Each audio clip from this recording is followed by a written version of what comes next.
Assalamualaikum warahmatullahi wabarakatuh. Waalaikumsalam warahmatullahi wabarakatuh. Hamdan wa syukranillah. Asyhadu an la ilaha illallah wahdahu la syarika lah.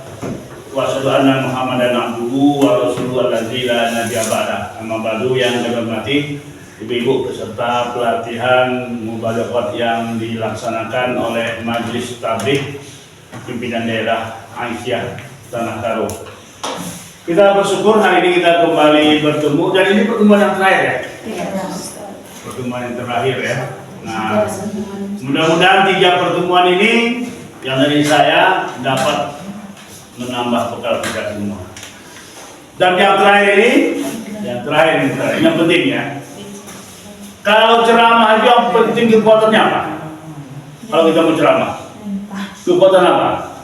Selain mental dan sebagainya, isi sudah oke, kita bahas. Ya, mental disiapkan, budaya disiapkan. Yang paling pokok apa? Ya, tampilannya. Yang paling pokok adalah penggunaan bahasa. Nah, ini yang pentingnya. Ya, vokal suara, ini yang penting. Ya. Baik pun isinya, bagus mentalnya, bagus penampilannya, kalau suaranya nggak jelas, nggak kedengaran, nggak ada gunanya. Ya. Ada orang dia ceramah, yang lain ceramah juga. Nah, itu dia.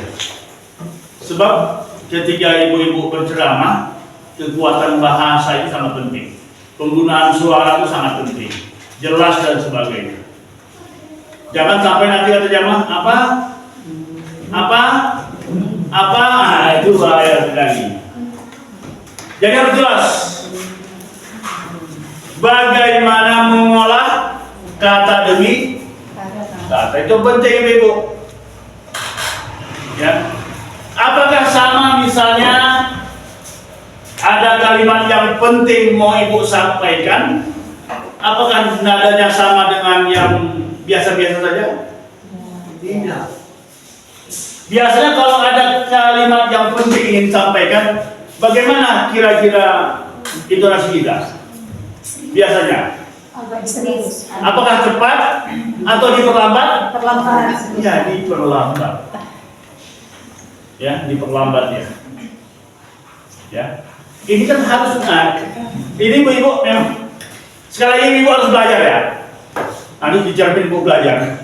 Kalau mau jadi bagus bu ya, belajar mengolah kata, ya, penampilan ini harus, ya. Jangan ibu datang aja, jangan. Ada bar, ya, kadang-kadang tinggi, kadang-kadang lembut. Ini kan harus diatur bu, harus diatur. Nggak bisa bagaimana. Dan sedatar lah istilah gitu, ya. Apalagi hal-hal yang penting harus ada ekspresinya. Nah, salah satu contoh bisa ibu bisa ibu perhatikan nanti. Kalau ibu ingin menekankan jamaah, katakanlah misalnya, contoh ya, mengulangi kata-kata, ini bagus ya. Ya, contoh ini, ibu-ibu sebagai seorang istri, kita harus taat. Kita ulang lagi, sebagai seorang istri, kita harus patuh. Sebagai seorang istri, kita harus berbakti. Kita ulang-ulangi itu menjadi apa ya? Menjadi daya tarik tersendiri ya. Coba bedakan, ibu sebagai seorang istri kita patuh, taat, tak boleh melawan. Beda dengan ibu sebagai seorang istri kita harus patuh. Sebagai seorang istri kita harus taat. Sebagai seorang istri kita harus ini. Lain donasi ya kan? Apalagi semakin lama semakin tinggi. Nah ini kan sekali lagi ini harus dipelajari, harus dilatih ibu-ibu. Ibu harus mengekspresikan ya, mengekspresikan. Termasuk juga ibu, apa namanya? Gerakan, jangan. Ibu harus begini ya, jangan begini. Harus. Jadi gerak tangan itu ya. Ini ibu harus ibu pergunakan juga. Ini latihan bu ya. Jadi harus ibu apa ya? Harus ibu keluarkanlah kemampuan apa yang ada. Jadi itu bisa belajar. Kita ajari. Kita bisa ajari. Apalagi kemarin kita konsep kita itu analisis kalimat ya. Pertama, ibu harus gini terangkan. Kedua, ketiga, apa dia? Poin-poin itu kan enggak. Itu yang pertama itu. Kemudian yang kedua, bisa saja setelah yang pertama itu terangkan, itu yang pertama. Supaya pendengar itu ingat ada beberapa poin yang mau kita sampaikan. Yang kedua, itu yang kedua. Kemudian yang ketiga, seperti itu. Nah, gaya-gaya ini kan harus sekali lagi harus dipelajari dan dilatih ibu. Saya tahu apakah ibu nanti punya kesempatan melatihnya seorang diri. Ya kan? Melatih seorang diri, saya tahu ini. Nah, ibu siapkan satu teks drama, satu teks drama, ibu kira 10 menit di rumah ibu latih dengan gerak dan sebagainya, baru tampil. Coba ibu latih hasil bagaimana? Pasti orang ibu harus itu. Apalagi ibu dengan kosakata, dengan tekanan, dengan sebagainya. Ini penting sekali. Ya. Ya, ekspresi itu penting. Ya, ekspresi. Ini penting sekali, Bu. Ya, apalagi kalau misalnya itu ekspresi ibu, kalau ibu hayati misalnya, itu bisa contoh lah, misalnya bagaimana kita kecintaan kita kepada Rasul misalnya. Itu bisa saja barangkali dengan suara yang agak, karena penghayatan kita, suara kita agak apa namanya, kayak tersembunyi gitu. Sembunyian bisa membuat dia mungkin jamaah menjadi ada memorinya, bisa saja ikut dia. Bagaimana? Tergantung kita bagaimana gambaran kita mencintai Rasulullah. Ini bisa. Sekali lagi ibu, kemampuan berbahasa itu. Sebab alat utama kita ketika berceramah itu kan komunikasi. Beda kalau ibu menulis. Kalau tulisan itu kan tinggal baca, nggak ada ekspresi. Tapi ketika berceramah seperti ini, nah, tekanan bahasa, keras rendahnya, gaya tangan kita. Apalagi kalau misalnya kalau pengajian kita di apa namanya di ranting-ranting itu kan dia kan bebas begini kan, nggak pakai meja dan sebagainya. Nah, jadi kalau misalnya ibu sudah hafal teksnya misalnya, bisa saja ibu itu misalnya memegang sesuatu untuk apa ya, untuk supaya tangan itu tidak kosong, ya, untuk memegang kertas misalnya seperti ini. Di dalam konsep kita kemarin itu analisis kalimat, ibu tinggal baca ini saja nanti tinggal begini adik.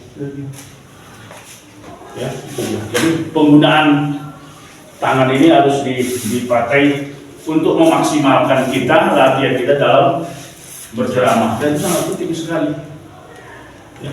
Jadi kita harus pandai untuk mengolah lo ya. Jadi jangan apa? Harus apa ya? Harus mengerahkan kemampuan yang kita miliki lagi. Dan ini memang harus diajari. Bagaimana suara tinggi, suara lembut, pelan-pelan dan sebagainya.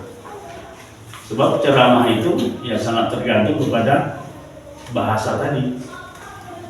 Ya. Baik tidaknya ceramah itu sangat tergantung ke situ. Ya, itu dia. Sekali lagi harus dilatih ya untuk mengekspresikannya. Ini barangkali ibu materi saya terakhir ya. Maka saya harapkan ibu kalau ibu mau terjun betul mau melanjutkan perjuangan ini, ya kan? Mudah-mudahan nggak ada yang goyah ini ya. betul-betul mau melanjutkan ini, apalagi sebagai pimpinan. Ya, pimpinan itu kan memberikan instruksi. Maka ketika instruksi yang penting itu betul-betul suara jelas dan gayanya juga harus dipertimbangkan. Ya. Untuk persiapan itu harus matang. Nah, persiapan itulah saya sampaikan ibu-ibu. Selain juga banyak membaca yang praktik seperti ini. Tidak masalah ibu-ibu, misalnya di rumah ini latihan ini. Ibu ambil kamera, ibu rekam, nah ibu coba memantau. Setelah itu baru lihat lagi hasil video yang gimana. Kan bisa kita nilai kan? Oh, aku kurang begini, aku kurang begini. Oh, ini nggak jelas bahasanya.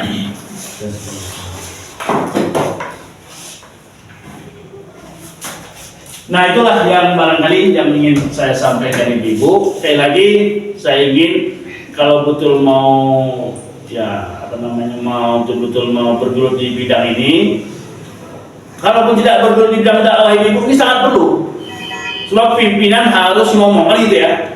Kan nggak ada ngomong pimpinan yang ngomong kan.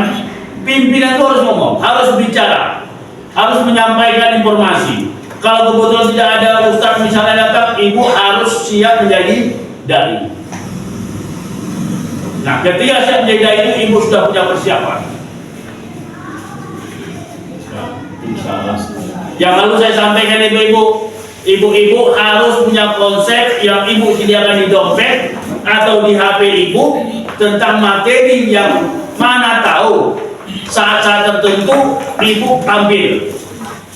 Jadi nggak perlu mencari. Minimalnya ada 2 atau 3 materi di dompet ibu atau di HP ibu, sehingga nanti ketika tidak ada ustaz, ibu bisa tampil langsung. Tidak lagi kaulah gitu. Ya kan tuh. Udah siap. Nah, buat 2 atau 3 materi. Sehingga kapanpun muncul, tinggal lihat depan muncul.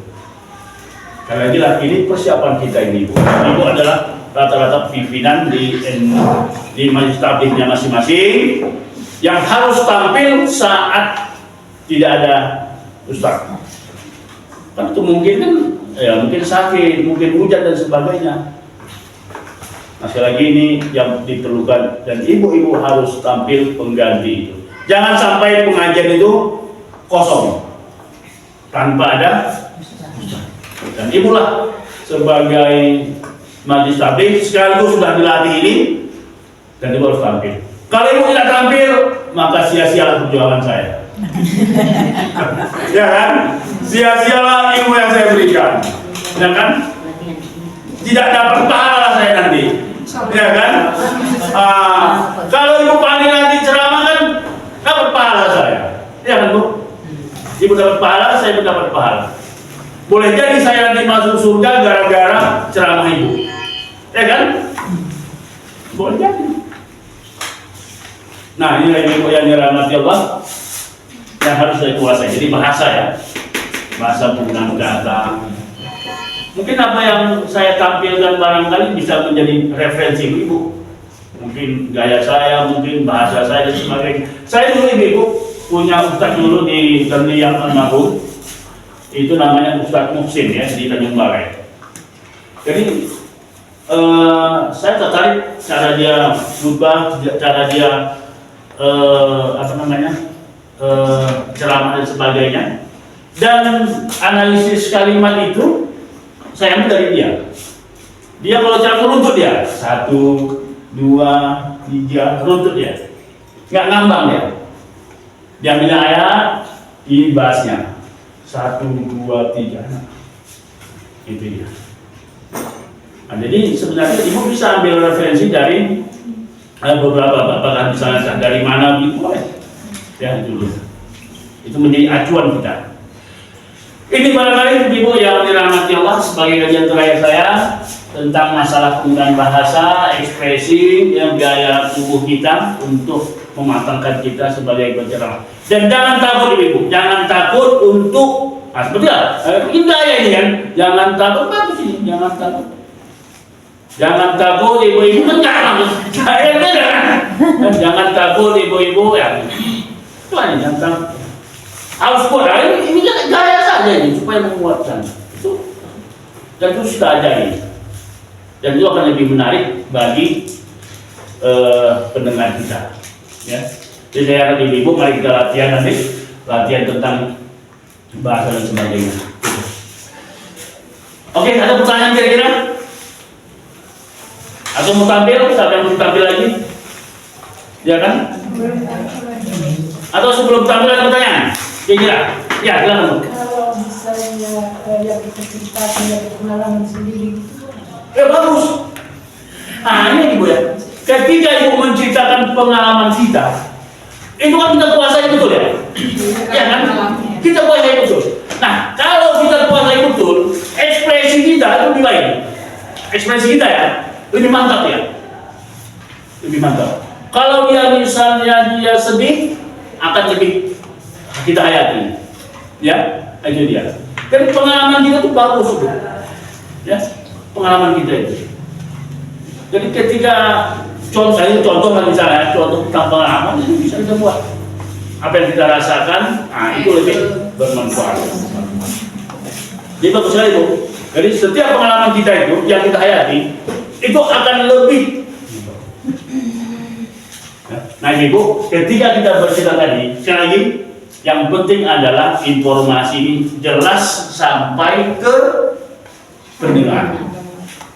Nah, jelas sampai inilah harus jangan terlalu cepat kita ngomong, harus pelan-pelan. Yang penting kalau ada hal-hal informasi yang penting betul-betul satu persatu penekanannya sehingga pendengar melihat oh ya gini.